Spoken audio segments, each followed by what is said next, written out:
Así como el capitalismo le da solución a todos tus problemas, en tanto seas una persona que produzca y consuma, así en psicoanálisis hay instituciones o escuelas que le dan cauce a tu deseo de pertenecer, de aprender, de transmitir el psicoanálisis. Instituciones que van desde la instrucción hasta la autorización de los analistas a fungir como tal.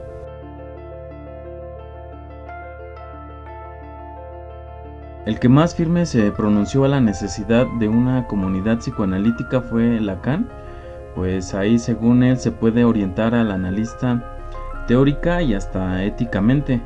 Ya en otro video hemos visto el dineral que se metía con la práctica y supervisión del psicoanálisis, y pues ya no sorprenden estas declaraciones ni que personas que fungen como directivos o dueños de esas instituciones o escuela también se pronuncien a favor de estos postulados o de estas puntualizaciones. Y aunque se pensaría que en esas instituciones se debate o se discute sobre el psicoanálisis y sus prácticas, se ha observado que en esas instituciones se establecen relaciones de subordinación con una lógica totalmente burocrática, piramidal y de ortodoxia obsequiosa.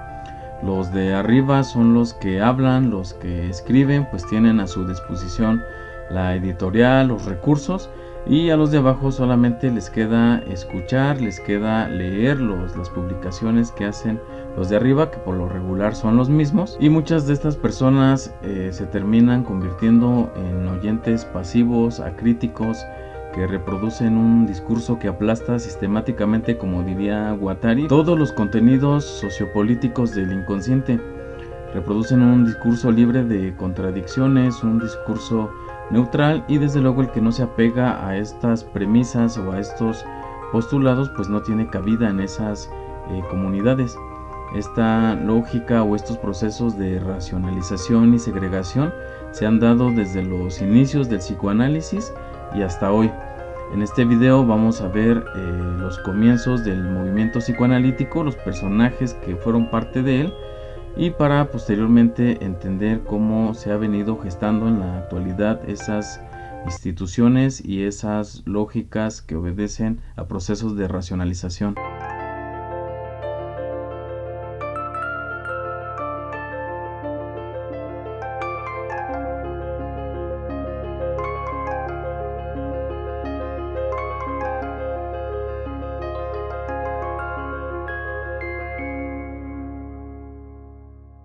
Como mencionamos cuando vimos el video de Freud y Fliess, desde la publicación de la interpretación de los sueños, Freud se dedicó a edificar un mito que muchos analistas y biógrafos han hecho perdurar, el mito del isolation splendid, del espléndido aislamiento, donde Freud menciona que pues él luchó solo y contra todo, que fue su periodo creativo, etc. Vimos también que sin duda recibió críticas negativas e invectivas, pero también críticas consideradas y hasta elogiosas. También recibió valoraciones ecuánimes como las de Breuer y Bleuler. Las obras de Freud desde el primer momento empezaron a atraer la atención de la gente o de médicos, de científicos, al menos de un pequeño grupo. Por ejemplo, en 1902 un médico y escritor genial que fue Wilhelm Stekel invitó a Freud a que formaran un pequeño círculo para hablar de psicoanálisis, y Freud invitó a Max Cahan y Rudolf Reitler, quien eran los que normalmente acudían a sus conferencias, junto con Alfred Adler, y así nació el Círculo de los Miércoles. En palabras de Wilhelm Stekel, así describe los primeros encuentros. Aquellas primeras veladas fueron inspiradoras. Encontramos varios temas sobre los que hablar y todos participamos en un verdadero debate. La primera noche hablamos de las implicaciones psicológicas del hábito de fumar. Existía una armonía total entre los 5. No había discrepancias. Éramos como pioneros en una tierra recién descubierta, y Freud era el líder.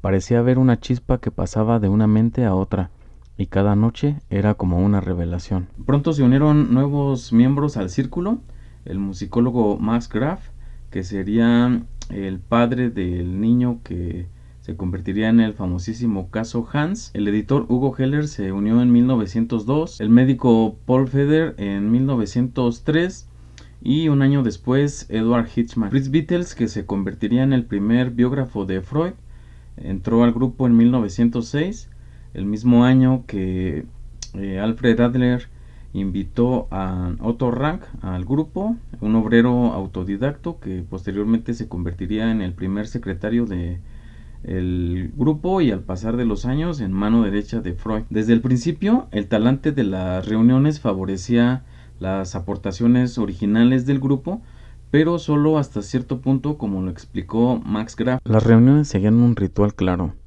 Primero, uno de los miembros presentaba un trabajo. Después de un cuarto de hora de charla, empezaba el debate. La última palabra y la decisión final siempre correspondían a Freud. En esa habitación se respiraba el ambiente fundacional de una religión. Freud era su nuevo profeta y conseguía que los métodos de investigación psicológica que se empleaban hasta el momento parecieran superficiales. Los discípulos de Freud siempre se dirigían a él como el profesor. Eran sus apóstoles. Aunque tenía buen corazón y era considerado en su vida privada, Freud se mostraba duro e implacable en la presentación de sus ideas. Yo era incapaz de someterme a los sí o no con los que me respondía y no estaba dispuesto a aceptarlo. Por lo menos no me quedó otro remedio que retirarme de su círculo. Las palabras de Graf concuerdan con las de Helen Dodge, una seguidora ferviente y la que más adoraba o de las que más adoraba a Freud. Sus discípulos tenían que ser, sobre todo, oyentes pasivos, objetos de proyección a través de los cuales recibía sus propias ideas para corregirlas o a veces retractarse. La fama de Freud se extendió a otros países, a otras ciudades, así por ejemplo Eugen Bleuler, un médico famoso de Zurich y experto en esquizofrenia, le recomendó a su colega Carl Jung que leyera la interpretación de los sueños. Este lo leyó con gran interés y vio que las teorías de Freud conectaban con sus preocupaciones más profundas. Jung y Freud empezaron a cartearse en 1906 y el anhelo que tenía Jung de encontrar un ideal masculino que no había encontrado en un sobrio y reservado Bleuler le hicieron albergar la esperanza que en Freud podía encontrar un ideal y modelo a seguir. En 1907 Jung acude acompañado de su colega Ludwig Binswanger a conocer a Freud, y Freud, que no quería que el psicoanálisis se considerara puramente judío, se dedicó a cortejar a Jung y a través de este a Bleuler, pues quería añadir al psicoanálisis el prestigio que ya tenía la psiquiatría oficial y que muchos de los miembros no conocían o no manejaban el tema de la psiquiatría. La relación con Jung era compleja para Freud, pues se entrelazaban intereses políticos, intereses teóricos, fascinación personal. A Freud le atraía físicamente Jung, como en su momento Fleisch, Brown. Con Jung experimentó lo que más tarde él llamaría la libido homosexual reprimida. Para 1907 se unió Ernest Jones, Karl Abraham Brill. En 1908 se unió Sándor Ferenczi y en 1909 se unió Hans Sachs y Victor Tauss. La mayoría encontró en Freud un mentor y una profesión que encajaba con su personalidad. El grupo que se gestó alrededor de Freud eran personas que o bien habían fracasado en sus carreras o les frustraba su carrera de alguna manera. Los anhelos más profundos de aquellos hombres inteligentes permanecían de alguna manera insatisfechos en el plano científico y también en el plano emocional. El psicoanálisis pues ofrecía una experiencia común que se centraba en las emociones sepultadas y la revelación de su significado oculto. Solo ellos entendían el significado de la neurosis de los sueños y les emocionaba la idea de saberse poseedores de los secretos que los situaban y separaban del médico, del científico promedio y desde luego que del resto de la sociedad. Esto ocasionaba o hacía una unidad con fuertes vínculos entre ellos y hacia su carismático líder que era Freud. Aunque por ejemplo Steckel, Ferenczi, Tauss eran unos hombres inteligentes, brillantes, creativos, Freud ya llevaba muchísimo tiempo trabajando y dominando el tema y por ello Freud les resultaba una persona impresionante. A esto se sumaba su capacidad de improvisación, que era un excelente conferencista. Daba sus conferencias y notas e incluso reprendía a los que así lo hacían, como le ocurrió a Wilhelm Reich. Ilustraba sus ideas con ejemplos e imágenes que imponían un orden y claridad. Tenía poder de persuasión. Freud transmitía un aire disciplinado, confianza en sí mismo, que era absurdo pensar que pudiera cometer un error por pequeño que fuera, y así lo observó Emma Goldman en 1890. Su sencillez y seriedad y la forma brillante de su mente se combinaban de forma que uno tenía la sensación de emerger de un sótano oscuro a la luz del día. Por primera vez capté el significado completo de la represión sexual y sus efectos sobre el pensamiento y la acción humanos. Me ayudó a entenderme a mí misma y a mis propias necesidades. Y también advertí que solo las personas con mentes depravadas podían impugnar los motivos o considerar impura a una personalidad tan maravillosa y especial como la de Freud. Bueno, al igual que hoy, muchas de las personas que se acercaban ora a Freud, ora al psicoanálisis, buscaban entender o investigar nuevas formas de tratar y atender a sus pacientes, pero también sus propias problemáticas. En las reuniones no solamente se hablaba del otro, de los casos, sino que atendían su propia conflictiva, sus propias relaciones con sus padres, con sus esposas, con sus hijos. De hecho, las aportaciones teóricas más originales pues emanaron de su propia conflictiva.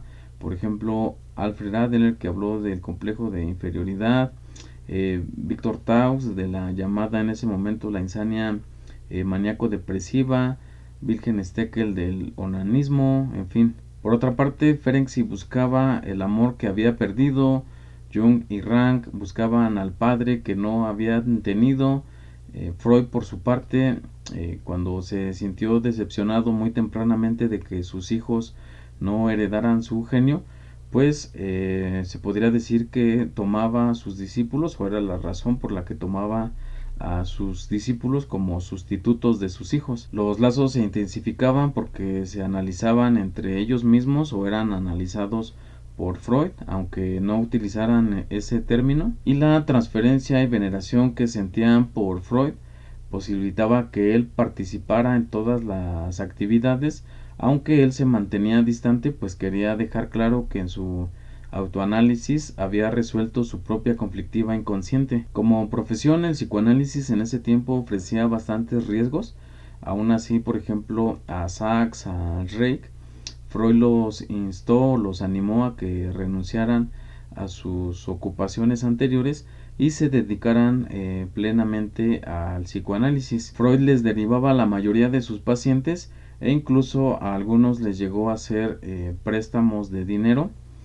Muchos analistas dependían directamente de la generosidad de Freud, y por eso Steckel también escribió que toda la camarilla bebía de su abrevadero. Posteriormente, Freud llegó a quejarse de estos discípulos, o de esta primera generación como después se les llamó. Llegó incluso a decir Freud que era su cruz, y que solo porque se dedicaron plenamente a una materia tan repudiada dejó pasar muchas actitudes o muchos actos que en otro momento hubiesen sido objeto de repulsa para él. En 1908 el círculo cambió su nombre a la Sociedad Psicoanalítica de Viena. Para esto ya se habían establecido contactos en Europa y América, y se llevó a cabo la primera reunión internacional, el congreso celebrado en Salzburgo, donde la figura que más destacaba era la de Jung, y Freud le encargó la organización del evento, a la vez que lo comenzaba ya a promover como su sucesor. Esto desde luego causó problemas, sobre todo con los analistas pertenecientes a Viena. En el Congreso se presentaron varios trabajos o varias investigaciones, como las de Jung, las de Adler, las de Jones, pero de todas las presentaciones la que más destacó fue la de Freud, que era el caso del hombre de las ratas, y que transcribiría en 1909. A Freud le gustaba mucho este caso y daba conferencias sobre el mismo más que cualquier otro. Con él presentaba una imagen exitosa del psicoanálisis, incluso exageró la mejora del paciente con el propósito de impresionar a sus invitados internacionales. Sin duda, cuando nos acercamos al psicoanálisis, a sus instituciones o sus representantes, muchas veces nuestras transferencias se dirige a personas que detentan el poder intelectual, incluso hasta el poder económico. Nos deslumbra los éxitos del psicoanálisis, que muchas veces están, o la mayoría de veces están exagerados, pero muchas veces lo que subyace son analistas que hacen todo un performance que seduce intelectualmente y que intentan mostrar una personalidad libre de conflicto, porque como Freud pretenden dar la impresión de que con su análisis, con su buen análisis o su fin de análisis, se resolvió su conflictiva inconsciente. Y no digo que pues muchos no lo hayan hecho en realidad, pero los casos que hemos visto, al menos hemos visto por ejemplo el caso de Emma Einstein, de Anna Freud, de Melanie Klein, pues hemos visto lo que ha pasado. Claro que ahora los analistas dicen que ellos ya están mejor analizados que los de las primeras generaciones, pero pues eso dicen ellos. Para nuestro siguiente video vamos a abordar un poco mejor o un poco más el caso del hombre de las ratas, así es que no se olviden de suscribirse al canal y nos vemos la siguiente.